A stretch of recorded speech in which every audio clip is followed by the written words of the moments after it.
megaponera, the Matabele ant. These powerful predators are twice the termite size. With the colony's hunger driving her, a Matabele scout searches for a target.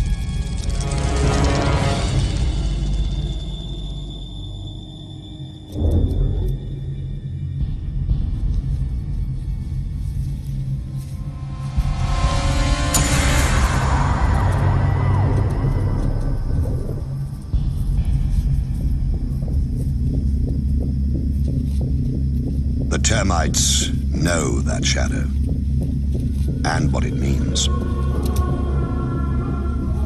War is coming.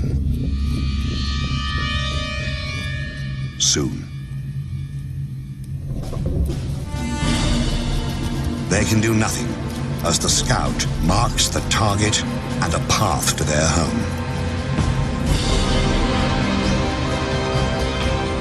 The scout returns to the main force to recruit a raiding party from among her sisters at an abandoned termite mound the Matabele have commandeered.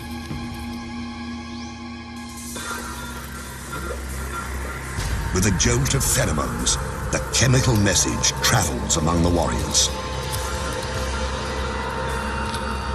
It's a perfect time to attack, early in the day, before the heat rises.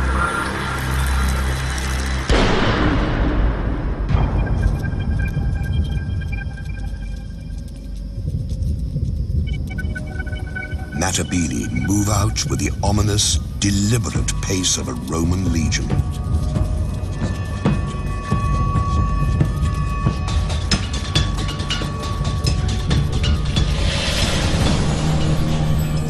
Like legionaries, the ants wear armor.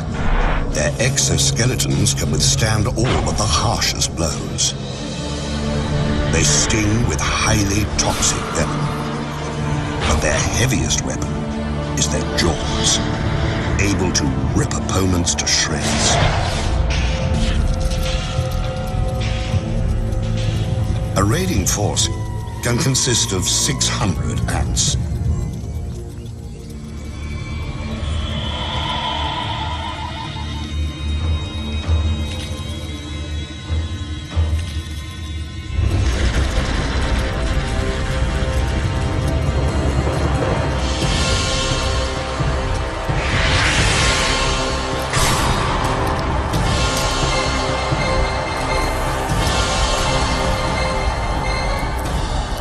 The first wave breaks the battlements, ripping open mud galleries, probing for cracks in the wood.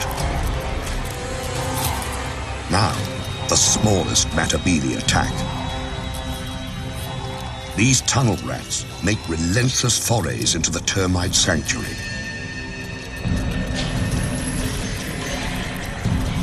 Heavier troops, some more than 2.5 centimeters long, line up for the grisly harvest. It's the devil's buffet. All you can kill, all you can carry.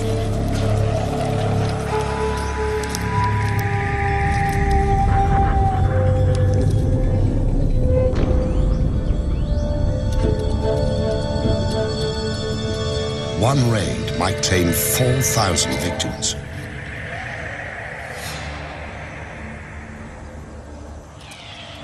When the Matabele have all the dead termites they can manage, they head home. In a single day, a Matabele colony might send out 3 or 4 such forces.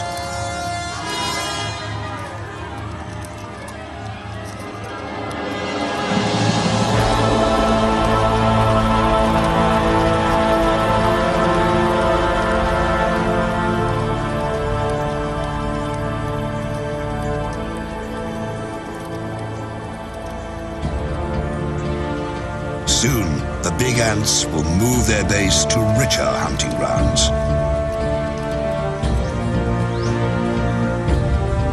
But today, their young will feast like kings, fattened on the spoils of war.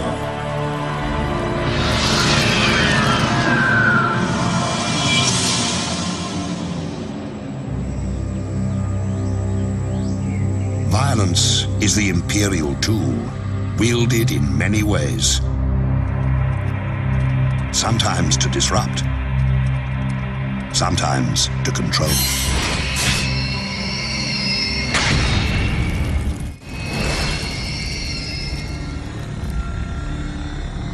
A queen can seize power with the victory of each individual soldier, or by overwhelming force. Some empires grow so large, they send everything fleeing before them.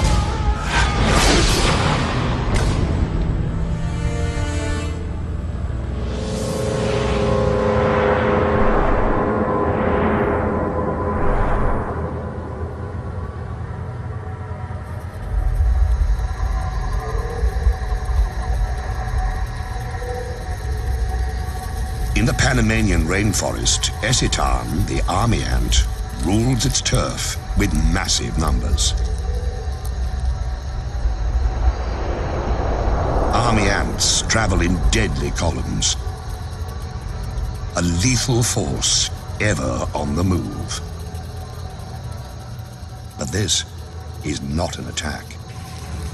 These ants, 500,000 to 700,000 of them, have been marching all night, their young in tow. Theirs is a nomadic existence, embodied in their bivouac. Army ants are their own fortress, a living, breathing domain that travels on countless legs. And those legs are strong. One ecitan hanging by its claws can support another 100 ants. For a man to match that feat, he'd have to hold up 3 armored vehicles.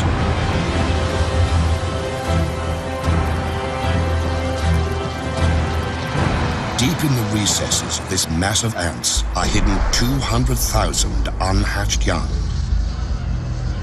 And the ecitan queen. She lays eggs by the million, keeping the colony alive and forcing it to find sustenance.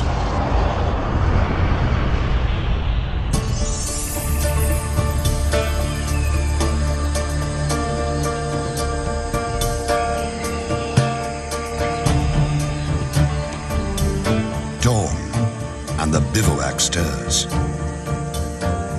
After a night of stillness, the colony must feed. The meter-long mass of legs and feelers rouses itself into action.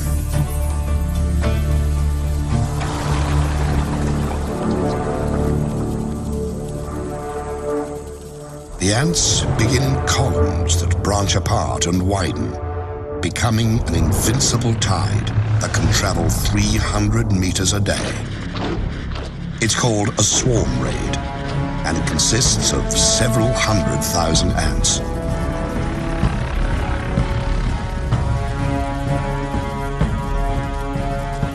The ants move in a deadly wave, 15 meters across, driving all before them.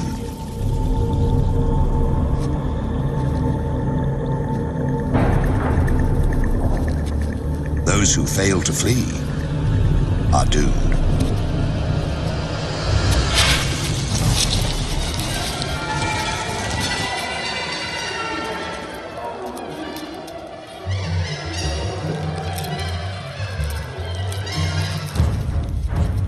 Whatever army ants can catch, they consume.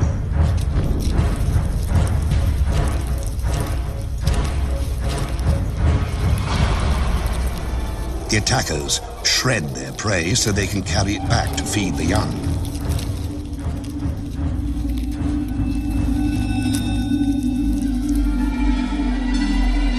Army ants even overpower the land. They instinctively form bridges that carry the swarm over gaps and gullies. Across these living structures flows a steady stream of corpses. 30,000 a day.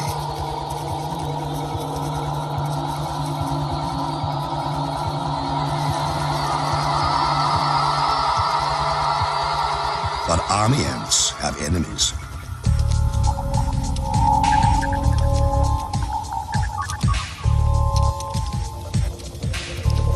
Along the swarm's edges, bandits try to pick off stragglers.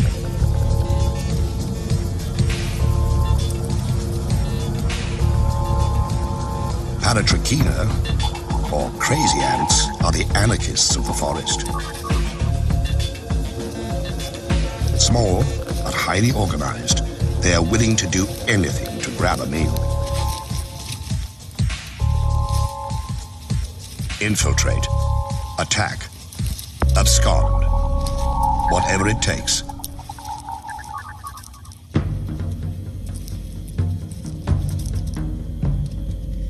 Instead of stingers, the crazy ant has spray jets that spew paralyzing venom. It lets the cruel little soldiers take down much larger opponents.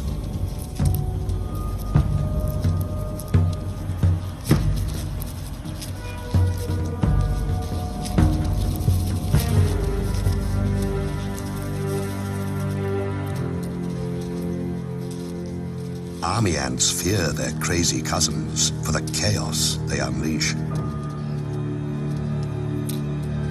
The bigger insects have to fight for their lives against the anarchist throngs. At first, the crazy ant's venom stuns the army ants. Then the effects wear off, and the army ants regain their strength. They handily escape the tiny pirates and return to the business of the raid.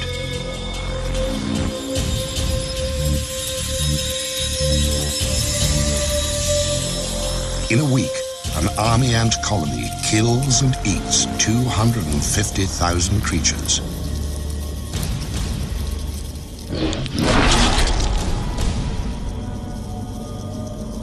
Ravaging the landscape, army ants shred its sense of order. In another kingdom, the ruler maintains control by any means necessary, even torture.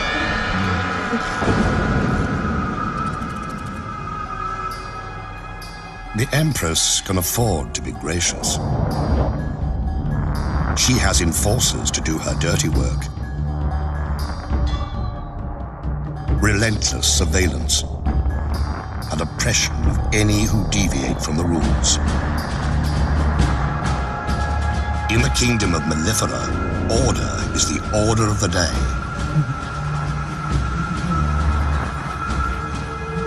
Every day. Mellifera, European honeybees, seem to lead a sweet existence, gathering pollen and turning it into gold.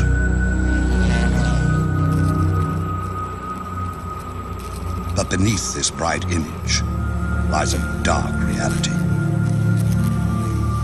The colony exists to serve the queen, who lays the eggs that become the workers, who maintain the hive, and the warriors who defend it. Below the queen ranks the colony's young, its future. She who must be served and those who must survive dominate the hive's existence. But if something didn't keep the hive's inhabitants in line, bee society would fall apart. Every female has it in her to lay eggs, to be a queen. But the colony can have only one ruler. So, it has a police force to ensure that fact. Enforcer bees patrol constantly, checking the cells, tracing the lineage of suspect eggs, making sure the guard bees stay on their fuzzy toes.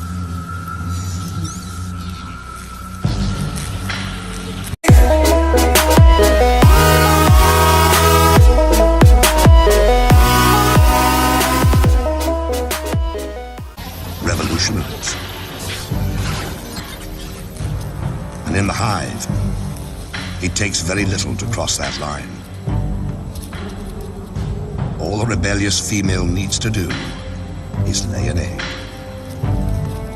By the regulations of the mellifera police state, that's a crime.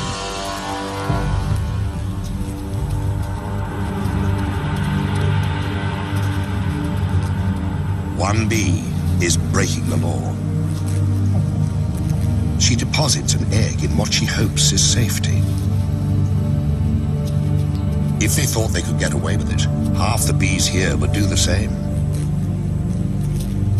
And the hive would fall into disarray. That's why police bees make their rounds, searching for evidence of insurrection.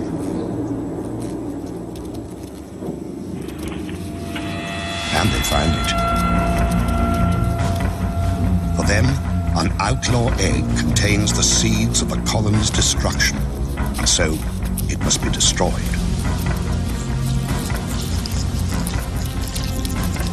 And to drive the lesson home, they brutalize the offender, keeping the hive safe and the queen's position secure.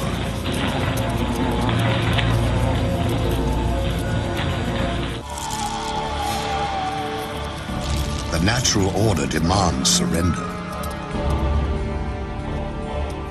But in other realms, something far worse awaits.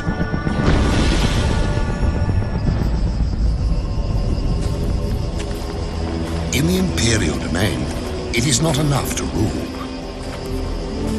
Others also must serve. By abduction and terror, the empire assures itself of slaves. Warriors carry the captives into servitude. Strangers in a strange place. In Arizona, the kingdom of Polyergus needs its slaves.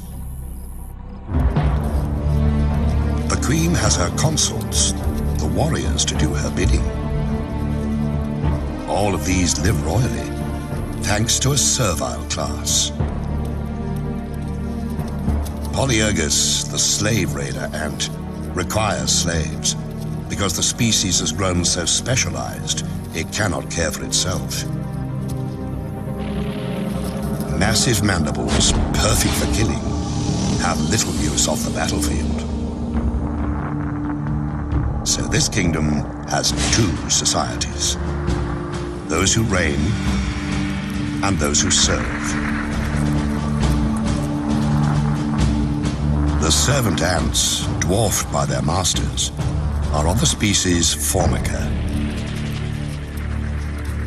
They forage for food, raise the royal young, minister to the queen's every need and those of her workers. Born into bondage, they will die slaves. But this kingdom has woes. Its Formica slaves are dying of old age.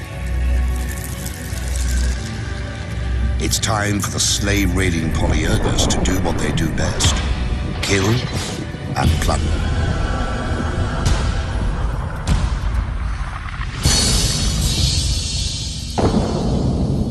A scout has found a Formica nest. She enlists a gang of raiders. A roiling mass of red aggression, spoiling for battle.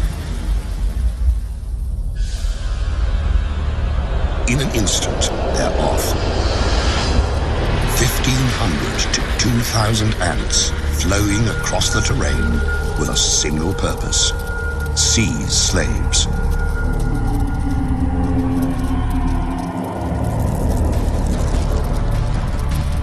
Streaming into the Formica nest, the Polyergus raiders unleash hell. They kill, but only when need be.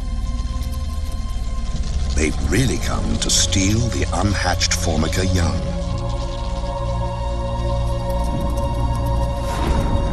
In a chilling display of single-minded oppression, Polyergus raiders blow past the startled formica to grab as many pupae as they can. It's not unusual for raiders to carry off 500 to 800 new slaves, decimating a colony.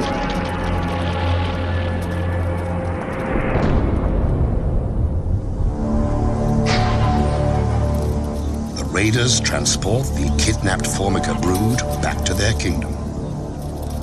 When the stolen formica hatch, they will believe the Polyergus nest is where they belong. Another generation of formica will become slaves.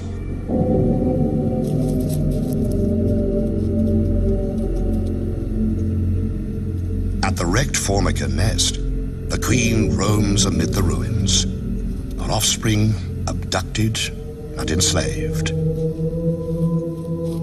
She has been spared, but in other realms, innocents suffer unspeakable horrors.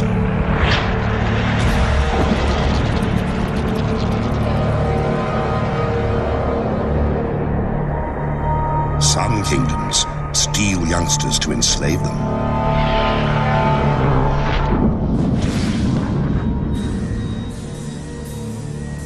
Others take no prisoners, slaughtering the defenseless to feed their own young.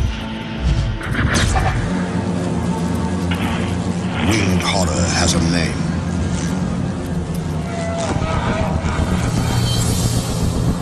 Mandarinia, the giant hornet.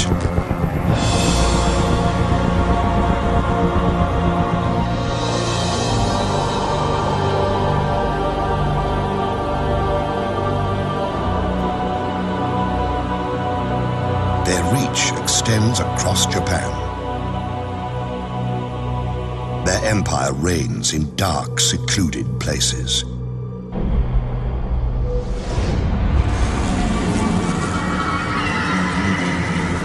These hornets are at the peak of their powers.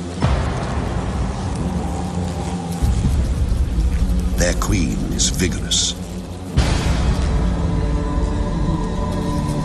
Her workers are strong. Her fighters are many. Her brood chambers are full to bursting. Everywhere, mouths to feed.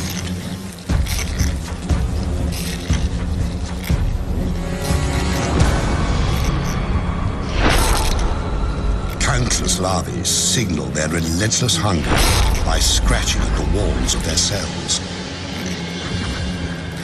The grating drives the adult hornets into action.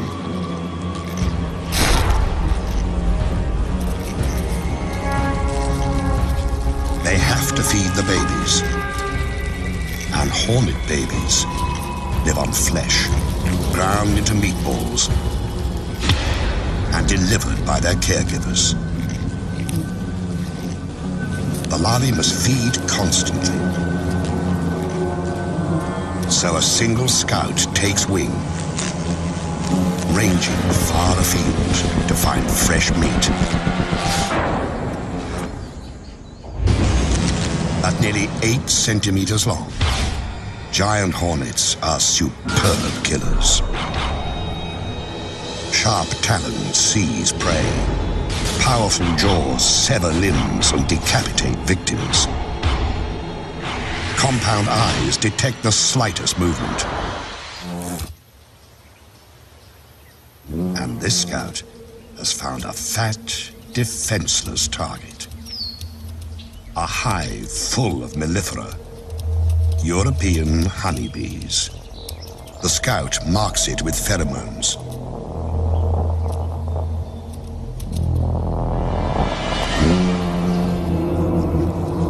These bees aren't native to Japan.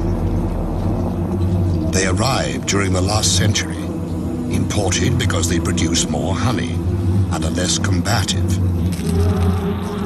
Because the alien bees didn't evolve with the giant hornets, they have no way to fight an attack.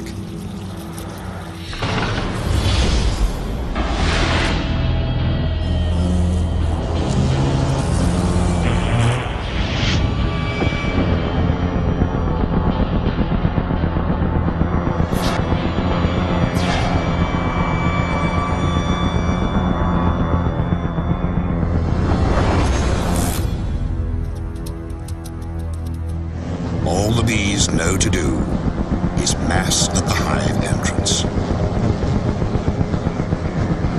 There, they prepare to fight to the death.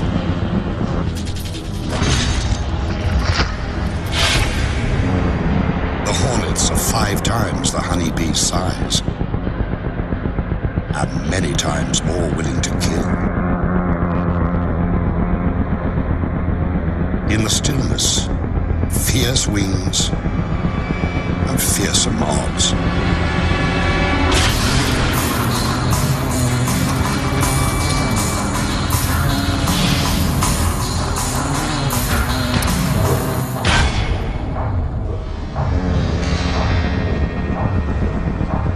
Valor has no place here, and yet the brave bees will not surrender or flee.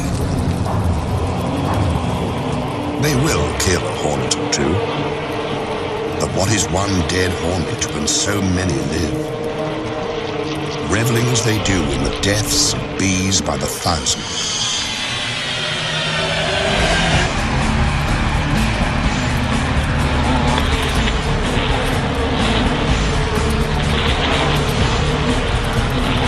The carnage mounts, a foregone conclusion playing itself out to a horrifying end.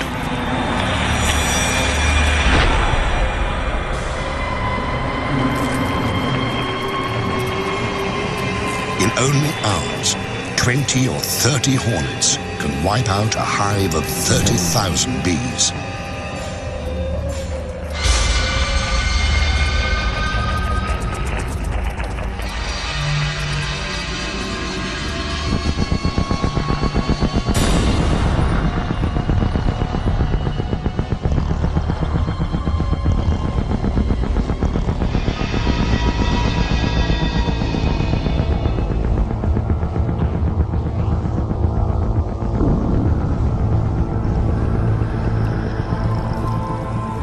Killer hornets have reduced the defenders to a carpet of the dying and the dead.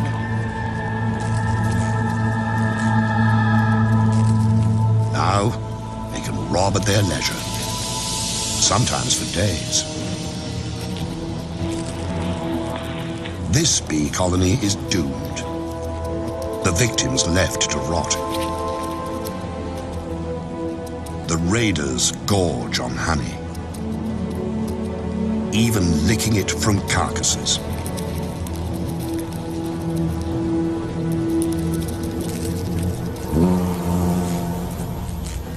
The unborn bees will be chewed into protein paste and fed to the hornet young.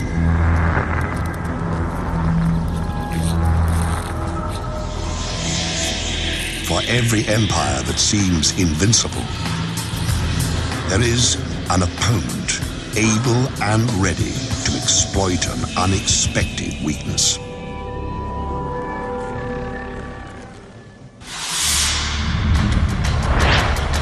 Empires attack, but they also must defend themselves. No matter how strong the fortress, the best defense is knowing your enemy.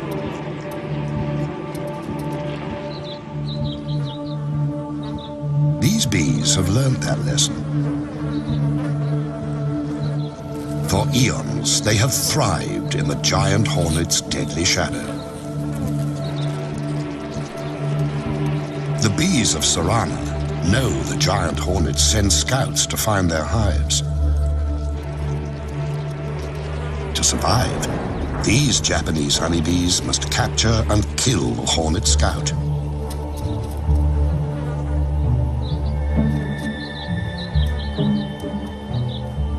And to do that, they have a secret weapon.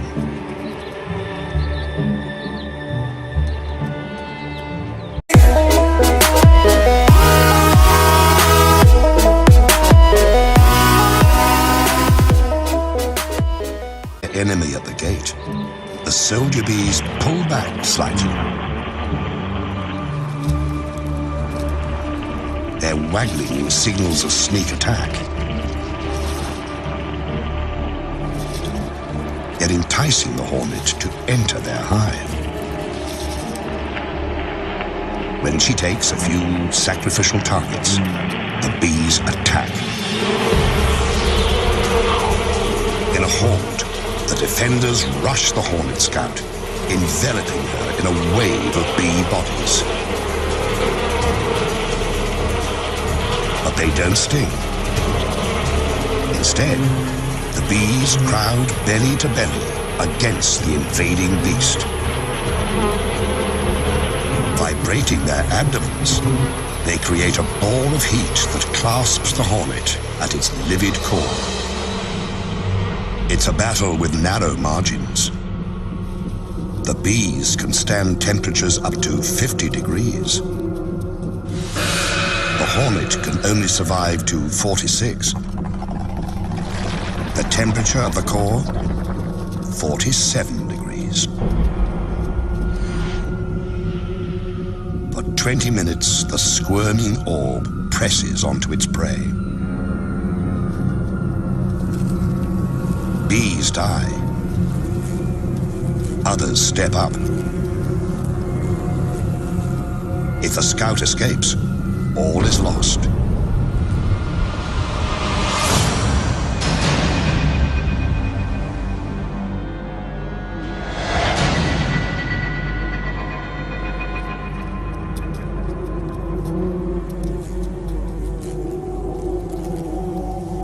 Finally, the flailing and gnashing cease. This hornet won't reveal the secret of their hive's location. The bees have paid a price, but they've saved their home. Another kingdom fends off invaders with strong walls and a martyr's devotion.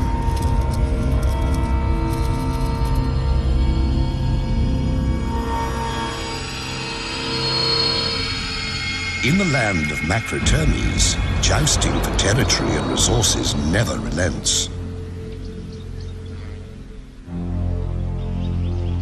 An imposing citadel harbors a colony of African termites. Inside, a labyrinth of narrow passageways and bulkheads designed to thwart invaders.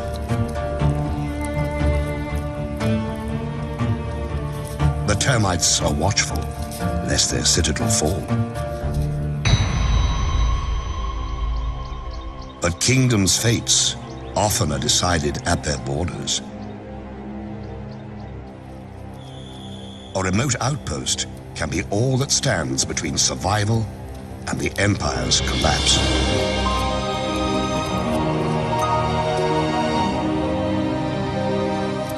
Outside the protective walls, foragers collect and transfer food back to the queen and her charges.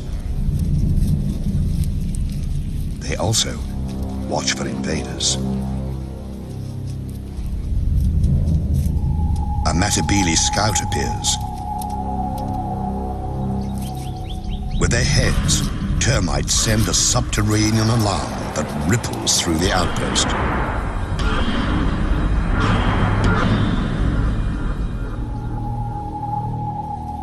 At the edge of the compound, a platoon of defenders occupies a fallen branch. These soldier termites are strong and agile, prepared to give the last full measure. Few of their kind grow this large and strong. Their jaws can cut through human flesh. The encounter begins by ones and by twos.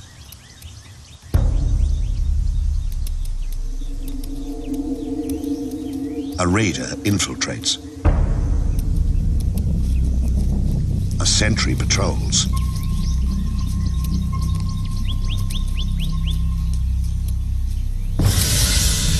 One death, and the battle is joined.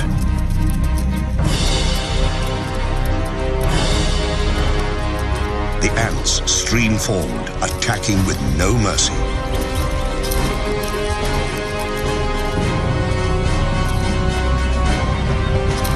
Using their mandibles, The termites attempt a defense. It's no use.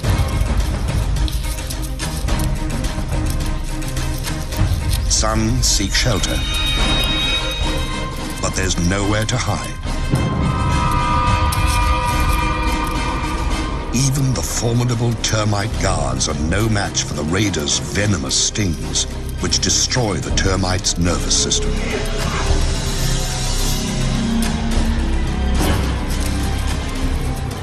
It's more feast than fight, as ants sting and slash the defenders to pieces. But the warriors who fall here do not die in vain. They stand against the Matabele tide, while their comrades in the galleries organize a last-ditch defense.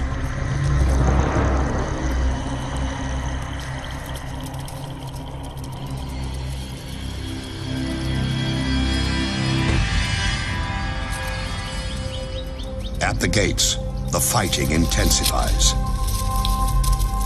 It's a classic tactic.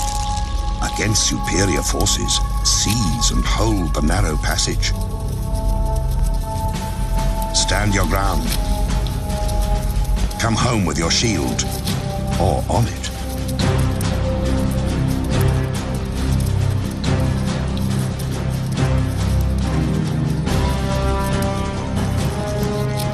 The termite soldiers never relent.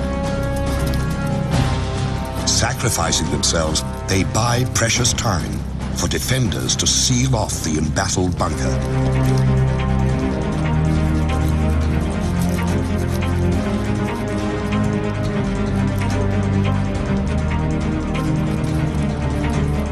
Denied entry, the Matabele withdraw to attack another day.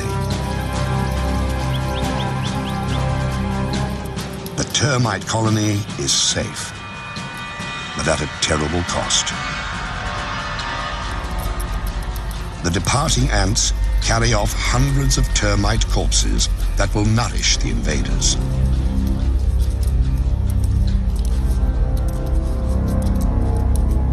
Clever strategies can prevail. So can impenetrable defenses. But there's no way to prevent an attack from within. A kingdom's fate can turn in the blink of a treacherous eye.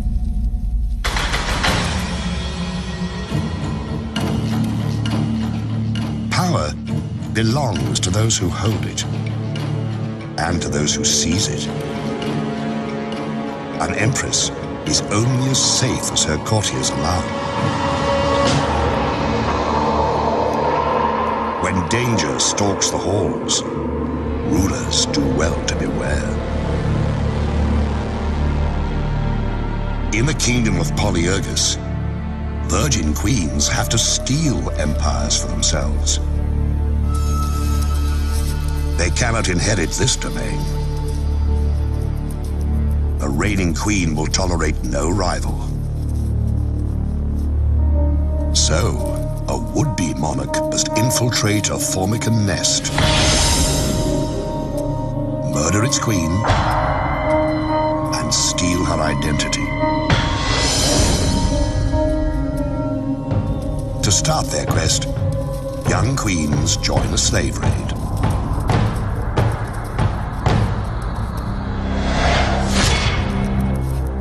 En route, they mate and shed their wings, a sign that they now bear the seeds of empire.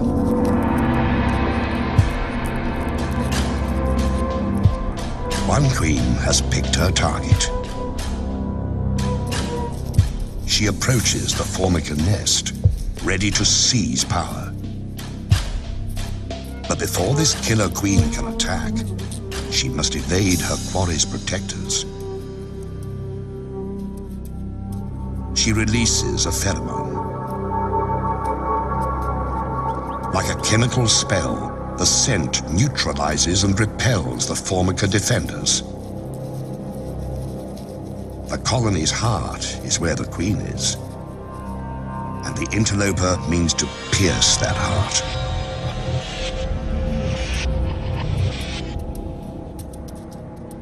She's fixed on her mission. Assassinate the queen and take her place. The pretender's sickle-shaped mandibles have one brutal purpose. When she confronts her rival, there's no hesitation. She savages her prey. Not to eat her, but to steal her identity.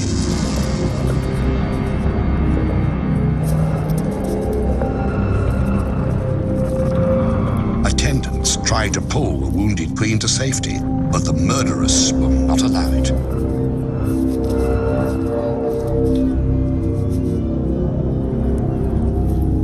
She laps up her victim's blood and rolls in her spilled fluids, thoroughly absorbing the monarch's essence.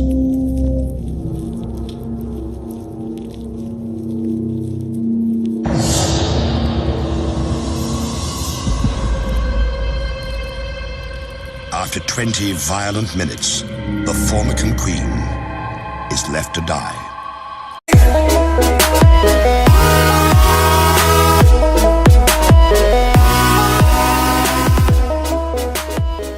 They sting with highly toxic venom, but their heaviest weapon is their jaws, able to rip opponents to shreds.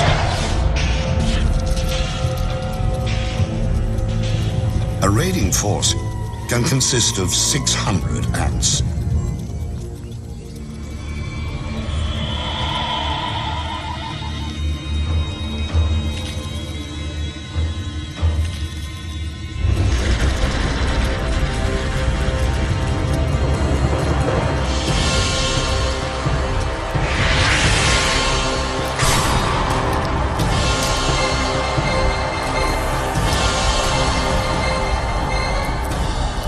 The first wave breaks the battlements, ripping open mud galleries, probing for cracks in the wood.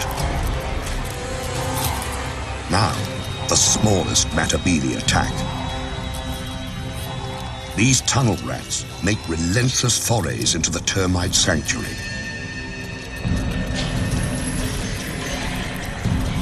Heavier troops, some more than 2.5 centimeters long, line up for the grisly harvest. It's the devil's buffet. All you can kill, all you can carry.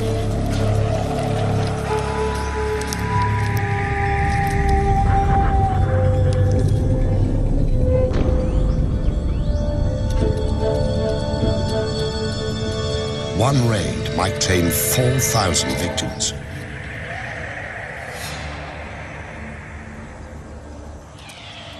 When the Matabele have all the dead termites they can manage, they head home. In a single day, a Matabele colony might send out 3 or 4 such forces.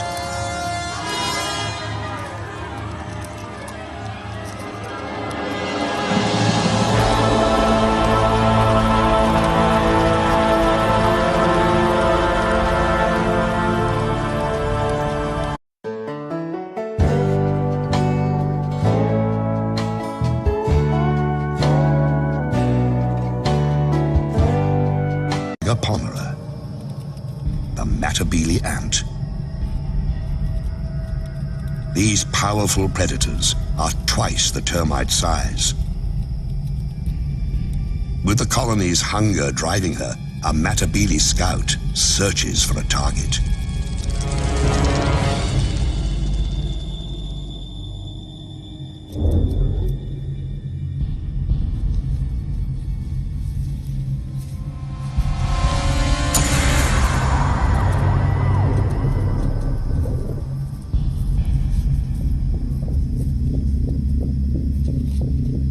The termites know that shadow and what it means. War is coming. Soon.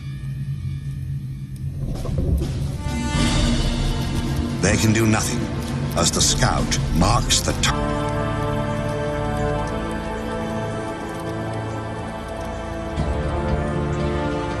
Soon, the big ants will move their base to richer hunting grounds. But today, their young will feast like kings, fattened on the spoils of war.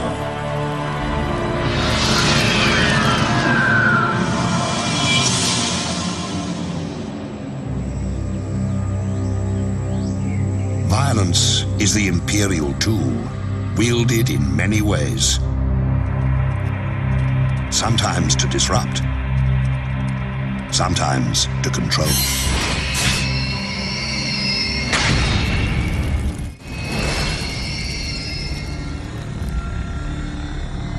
A queen can seize power with the victory of each individual soldier, or by overwhelming force. Some empires grow so large, target and a path to their home. The scout returns to the main force to recruit a raiding party from among her sisters at an abandoned termite mound the Matabele have commandeered.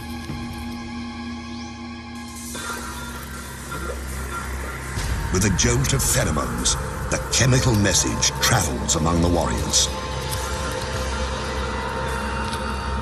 It's a perfect time to attack, early in the day, before the heat rises.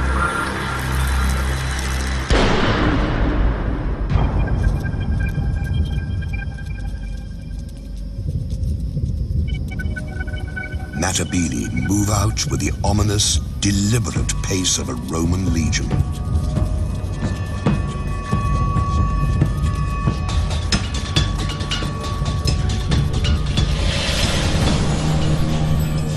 Like legionaries, the ants wear armor. Their exoskeletons can withstand all but the harshest blows.